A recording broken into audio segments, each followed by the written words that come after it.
Hello, Girl Gang. This is Amber Vargas, founder of Girl Pursuit, and this is episode 23.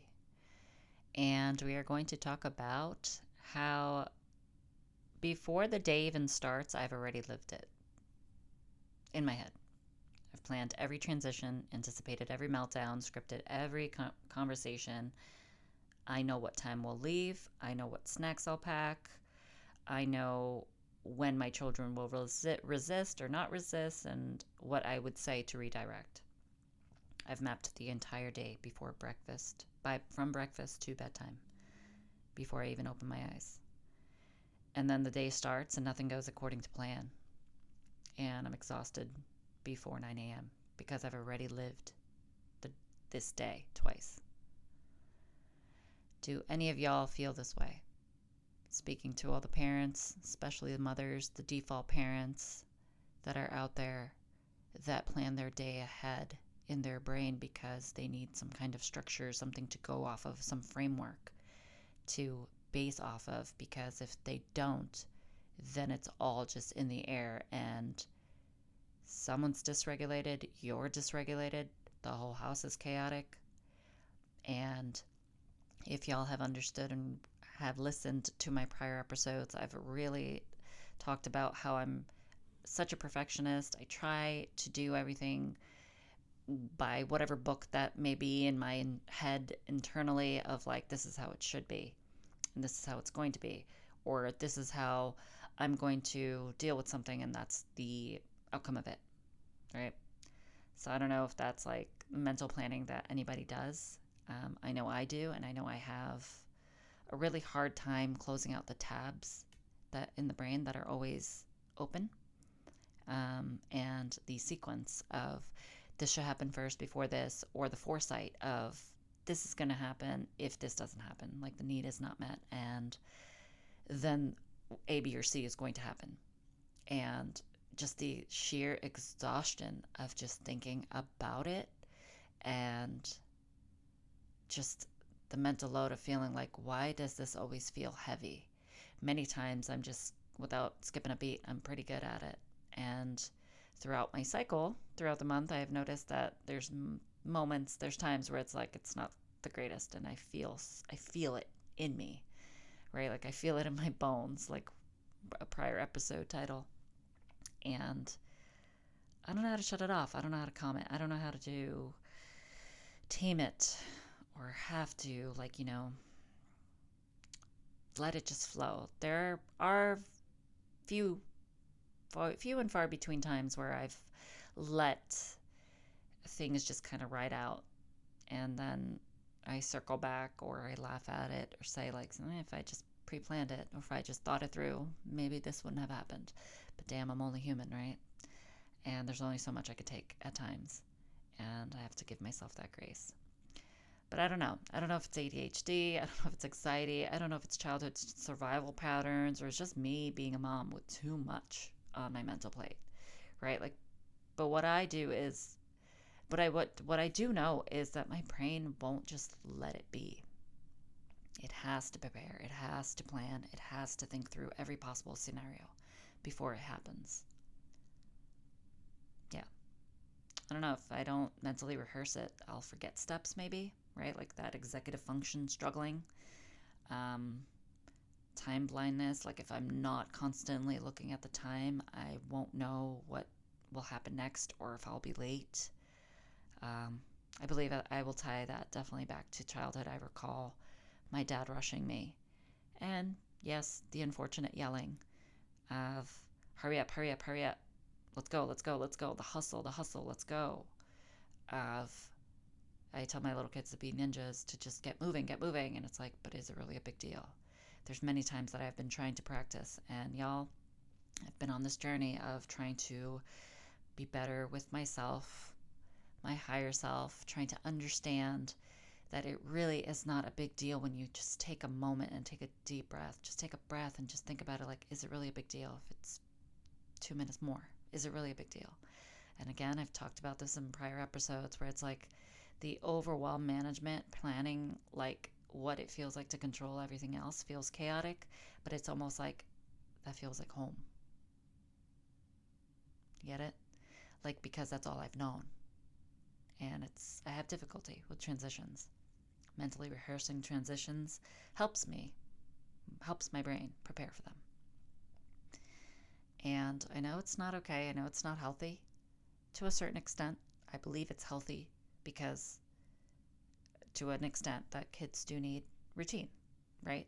Kids need routine because that's what we do. And sometimes we have to do things that we don't like to do, but we have to do, like brushing our teeth, washing our face, taking a bath, cleaning up after ourselves. It's hard, but we got to get through it because how else do you build resilience? And I know that I'm holding everything in my head. The schedule, my kids' schedule, my husband's, the house, the meals, the appointments, the activities, the inventory, all the things, all the mental load. And if I don't map it out, it falls through the cracks. And then no one else thinks this far ahead as I have to, or as I feel I have to. And that's another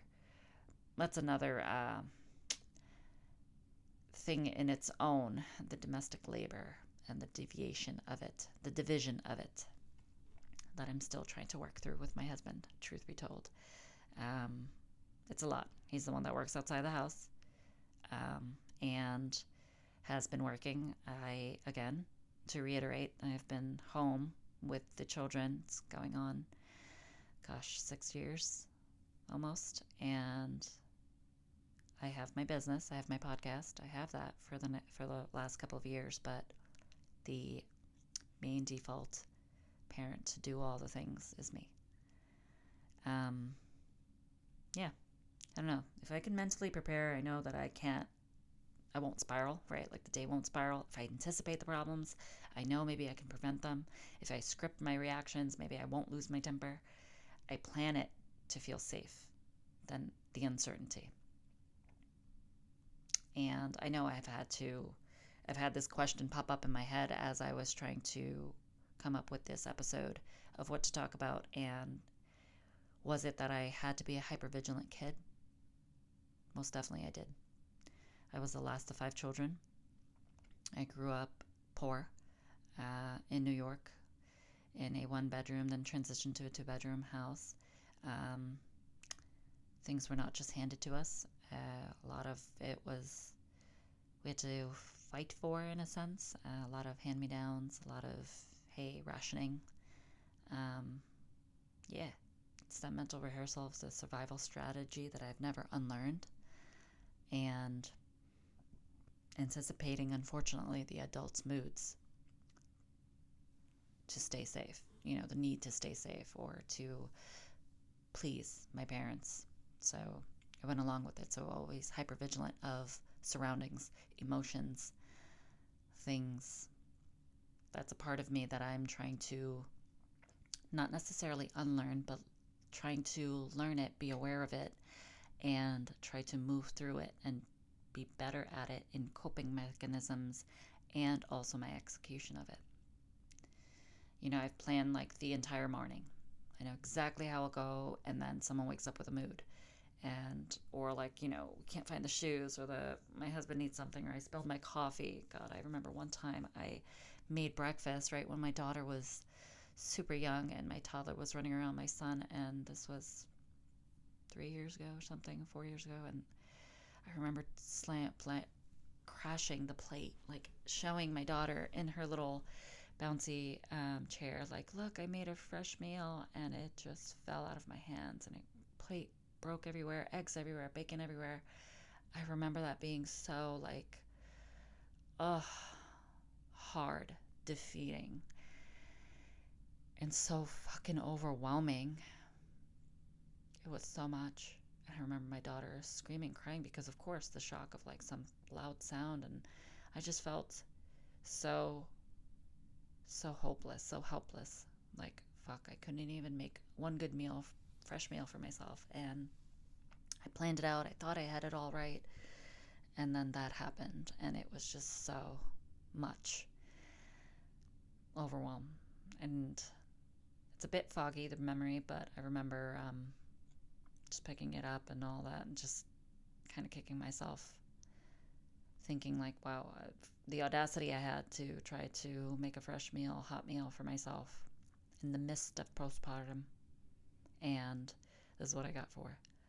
Oh man, the universe was definitely challenging me. Yeah. I know I'm exhausted from living the day twice, once in my head and with the perfect execution, and once in real life with chaos and curveballs. And the mental version never prepares me for the real one, anyways. So, what am I losing? I'm losing like the presence that I'm in the tomorrow while living today. I'm always in my head instead of in the moment. I'm missing the now because I'm mentally rehearsing the later. Mentally planning is exhausting. I'm using my cognitive energy before the day even requires it. And I'm tired before I've even done anything. That's something that I have had a hard time with. I wonder if any of y'all have had a hard time with, dealing with, coping with, strategizing about. Like when the plan falls apart, like, are we able to pivot? Can I pivot? There's times where I have. There's times where I've just said, fuck the shit, and I've like laughed out loud and just like had my laugh transfer and like go into a cry, because that's all I could do was release that energy in that way. And I've tried to be flexible, but it's so interesting how I'm so mentally attached to my scripts that deviation feels like a failure. There are times, even just a couple of days ago, just yesterday, my husband telling me about something, and I was like, yep, I feel like a failure because I planned it in my head, but it didn't flow through. It didn't go as planned. And my brain is always working, always preparing, always thinking ahead. It just can't be. Just can't fucking be. So I don't know if I could trust myself in the moments, right, to handle the things, or trust the day to just unfold the way it needs to unfold, and that I'll be okay without the mental prep. So I'm not saying I will ever stop the planning in my head. My ADHD brain needs some structure. Or I'll forget my kids at preschool, or I'll I'm learning that there is a difference. This is what I'm learning, so I'm correcting myself, that there's a difference between helpful preparation and anxiety-driven mental spiraling. I think I have come to a point in life where I am noticing my mental living tomorrow instead of today is recognizing a pattern, right? Like I'm naming it. I'm naming that I'm scripting it. Is it helpful? Is it anxiety? Being aware of it. And then I'm challenging myself. Like, does the day really need to go perfectly? Or is it okay to just be? I know throughout the years I was super, super hyper like perfectionism when my son was first born. And yes, to, I guess, pat myself on the back, or no, pat myself on the back, but my son for the first 2 years of his life did not watch any kind of screen. And I remember being like, this is the way it needs to be. And I was so hyper on being a certain way with him. And then my daughter was born. And I tell y'all, like, everything fucking went out the window. This girl is fire. Like, literally, the whole brand, right? Like, the whole brand's message, motto is literally because of her, to embrace the fire inside every girl. And she's literally the one that came into my life to teach me, to show me, to fucking mirror it back to me and show me, like, embrace the fire inside you. Because I have it. I'm not letting it go. And I'm not one, me, her parent, I'm not one to let it dim down. There are times where we gotta give and take, pull, compromise, right? But I let her have her fire. And she's allowed me to understand and open my eyes to see, damn, live life in wonder. And it will be okay. Sometimes it's the best moments when, like, you don't plan the days, right? Like the joy, the real, like, rigidity kills joy. I've talked about this before too, being rigid with like marriage and having it this way, like when you perceive life, because of course everyone perceives life their own way. That's literally factual. We see our lives in our own perception and we believe our own perception to be true. When it's so hard for us to deviate from that truth, when there's someone else that has their perception and their reality and that's truth, how do you intertwine that? So, learning to let the day surprise me, I am learning that presence is better than preparation, trying to find a balance. Sometimes planning is helpful, for sure. Setting alarms, making lists, prepping the night before. But the mental rehearsal of every scenario is exhausting and it doesn't actually help. So the goal isn't to plan, it's less mental. The goal isn't no planning, it's less mental spinning. So that if I could help someone, give them a tip on how to do something as far as letting your mind spiral, just taking a moment, and gosh dang it, it literally comes back always down to if you could breathe through it, you can get through it. I've said this on my socials, I said it to my daughter, and I asked this question of, do you believe that to be true? If you could really breathe through it, you can get through it. And this is the lesson that I want to teach. Yeah. That controlling the day, you don't need to control it. Not fully. You could also just trust the process. And from going from mental exhaustion to presence, that's what it's all about. From going from perfectionism to flexibility. Because what is life all about then? We have to let it play out. We should let it play out. It is okay. From anxiety-driven planning to intentional preparation. That sounds more at ease, right? I can't script my kids' days. I can't control how they'll feel, what they'll need, or maybe I can, what they need, right, for certain times, or how they'll show up. And trying to mentally prepare for every scenario just means I'm just living in anxiety instead of in my life. So I'm practicing. I'm noticing when I'm mentally living tomorrow, asking if this planning is helpful or is it just spinning. Trusting that I can handle the day as it comes, not as I scripted it in my head at 6 a.m. If you're someone who plans the entire day in your head before it even starts, if you mentally rehearse conversations, anticipate problems, script reactions, I see you. It's exhausting. It's trying to control what you can't. And it's stealing your presence from the moments that actually matter. So maybe now the conversion isn't about planning less. Maybe it's about living more in real time.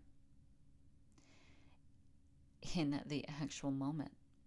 In the messy, unscripted, beautiful chaos of a day that won't follow your mental script anyways. And maybe, just maybe, that's where the real life is. And with that, y'all, I bid y'all farewell. My name is Amber Vargas, founder of Girl Pursuit. Take care.